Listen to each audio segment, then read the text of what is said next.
All right, here's how I avoided a mental institution after going completely insane over the holidays. Again, sorry you missed it. It was a social media event. I had a massive psychotic break. 7 days later, I end up in a bank as some sort of dark Robin Hood figure and end up with a bank robbery charge. 4.5 months later, I'm eligible for probation. I have to go see a psychologist to determine whether or not I am fit to proceed. It's common practice. They just want to know, are you sane enough to understand what the hell is about to go on in the courtroom? And then they determine how sane you are. They're going to send you to the mental institution. What's it going to be? It was determined that I was fit to proceed, which means I was sane enough to know what the hell was going on and that I was a classic case of temporary insanity. Therefore, it was mandatory to send me to the mental institution for 60 days, and then I would walk away with nothing instead of probation. So here's how that didn't happen and why that didn't happen. The clinical psychologist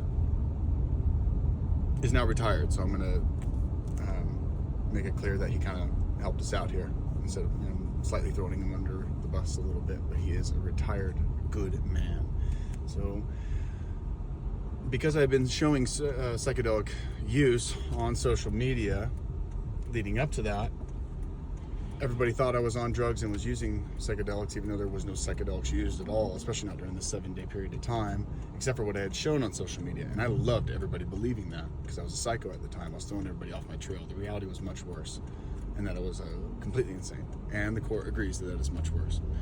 So they would have had to send me to a mental institution had they reported that. The psychologist had spoken to my wife and said, if he's going to get out in time for this baby, and if they're going to let him out in court, I cannot say, we have to say he was on psychedelics.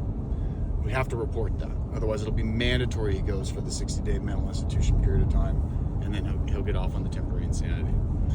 So the psychologist just didn't report it that way. He did us a fucking favor. So that's how I got out of jail, and that's how I avoided a mental institution. And how I avoided any court-ordered psychological treatment was, I think, I'm pretty sure that was just a mistake. Because as the judge was reading the plea deal that I had already signed in court, as they're getting ready to let me go, he said, mandatory drug and alcohol counseling, and then both the prosecuting attorney and my lawyer corrected him and said, no, that's supposed to be psychological counseling. And then the judge said, what did I say? And he said, drug and alcohol counseling. And then he just kind of laughed as if he had made a mistake. He didn't make a mistake. The prosecuting attorney and my lawyer had written that up wrong. So no psychological treatment ordered by the court and no mental institution for this guy. Now, that should make sense to anybody who knows NN-DMT, because who the hell is ripping a DMT vaporizer and going into a bank and doing some dark shit like that? Nobody, and not even me, and I'm an OG.